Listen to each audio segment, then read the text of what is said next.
और माफी के साथ आ रही हूं क्योंकि मैं जानती हूं आप सबसे पहला पॉइंट यही रखेंगे कि मैं 7:34 पर आ रही हूं। लेकिन सुरेंद्र राजपूत, ये नैरेटिव जो लोकसभा में बीजेपी को भारी पड़ा संविधान का आरक्षण का, उसकी काट लेकर आए, भाई बटेंगे तो कटेंगे। अब ये रिफ्लेक्ट होता हुआ दिखेगा विधानसभा के चुनावों में। संविधान और आरक्षण की लड़ाई आपकी थी लोकसभा में, वो ले आए विधानसभा चुनावों में हिंदुत्व की लड़ाई। अब ये सीधे अगर हिंदू बनाम मुसलमान होगा तो लड़ाई कमजोर होगी क्या कांग्रेस पार्टी की, बल्कि पूरे इंडिया गठबंधन की। धन्यवाद गरिमा जी। दो तीन चीजें हैं, कुछ बातें तो आप ही ने कह दी।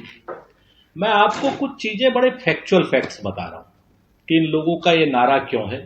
हताश है, निराश है, क्योंकि 2024 का जो आम चुनाव था उसमें लोगों ने सोचा था हम 400 लाएंगे, संविधान बदल देंगे, आरक्षण खत्म कर देंगे, यहां पर सारी चीजें हमारे हिसाब से होंगी, देश में क्रॉनिक कैपिटलिस्टों का कब्जा होगा, अडानी अंबानी के पास सारा कुछ होगा और हम अडानी अंबानी की गोद में जाके मौज करेंगे।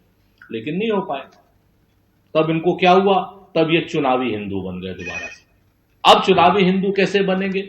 आप एक चीज देखिए, जब नल मांगे, नील मांगे, कोल मांगे, भील मांगे, अगड़ा मांगे, पिछड़ा मांगे, महिला मांगे, युवा मांगे, जब अपना अधिकार मांगते हैं तो कहते हैं कि नहीं नहीं हमारे पास पैसा नहीं है, पैसा हमने दे दिया अडानी को।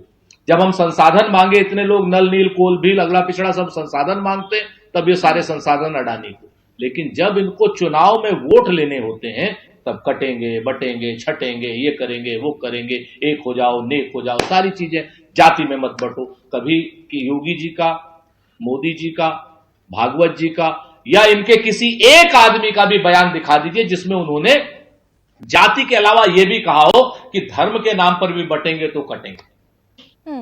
अगर आप एक भी बयान आप दिखा दो कि हिंदू मुसलमान के नाम पर भी अगर बट गए तो कट जाएंगे, पूरी अंतर्राष्ट्रीय शक्तियां काट डालेंगे, अगर एक बयान इनका हो। नहीं, क्योंकि ये जाति को चाहते हैं, अधिकार नहीं देना चाहते, जाति जनगणना को अधिकार नहीं देना चाहते, पिछड़ों को अधिकार नहीं देना चाहते, नल को, नील को, कोल को, भील को अधिकार नहीं देना चाहते। इसलिए ये चाहते हैं कि आप वोट तो हमें क्या कांग्रेस, सुरेंद्र राजपूत ये नहीं देना चाहते भीलों को, कीलों को, अगड़ों को, पिछड़ों को जी संविधान के तहत अधिकार तो दे रहा है। दुरुस्त आयद ये कांग्रेस मानती है, न जात पर न पात पर मोहर लगेगी हाथ पर, कोई जात पात नहीं होगा। मंडल कमीशन की रिपोर्ट 10 साल तक दबाकर रखी जाएगी। भाई तब भी संविधान था, तब भी आरक्षण था। हमने तो, अरे सुन तो लीजिए गरिमा जी, काहे को शांत गदाधारी भीम, शांत हो जाइए। थोड़ा सा गुस्सा हमें करना चाहिए, आप कर रही हो। आप 7:34 में हमें लाइए तो हमें गुस्सा करना चाहिए, आप कर रही हो, मत करिए। हम आपको बताते हैं एक लाइन में हमने गलती करी, हमने उस भूल का सुधार किया है।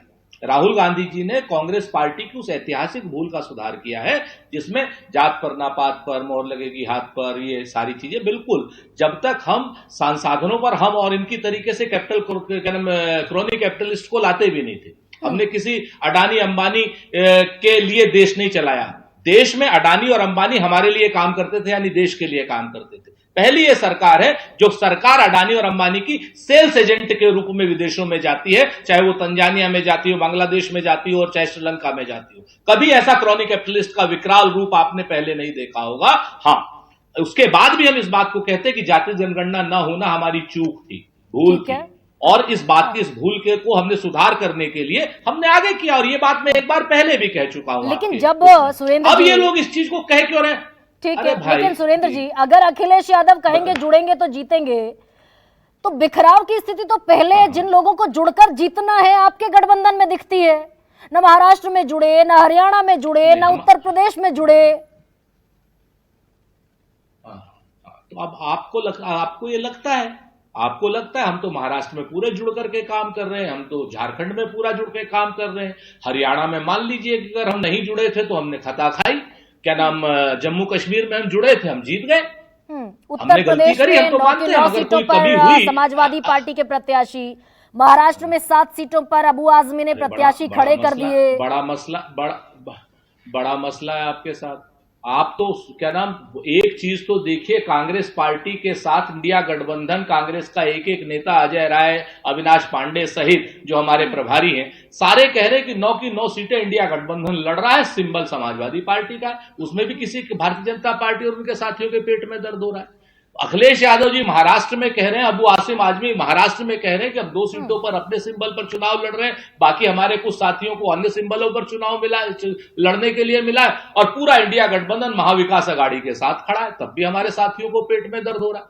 आप हमें बताइए, झारखंड में हेमंत सोरेन साहब के साथ, लेफ्टिस्टों के साथ, आरजेडी के साथ सारा मिलकर के चुनाव लड़ रहे हैं। अगर अब हम एक होकर के आपकी सलाह मान करके भी चुनाव लड़ रहे हैं, तो उसके बाद भी किसी के पेट में क्यों दर्द हो रहा है? आप मसला यहां पर क्या है कि डिवाइड एंड रूल की पॉलिसी कर कौन रहा है? अब रोहन गुप्ता जी ने तो बड़ी बड़ी बातें कह दी कि हमने फलानी जगह पे ये किया, फलानी जगह पे ऐसे किया, हिमाचल में ऐसे हो गया, ढिमकानी जगह पे ऐसे हो गया। अरे भैया, एक बार जरा सा प्रधानमंत्री के मुंह से मंगलसूत्र वाले बयान पर खेद व्यक्त करा दो, भैंसों वाले बयान पर खेद व्यक्त करा दो।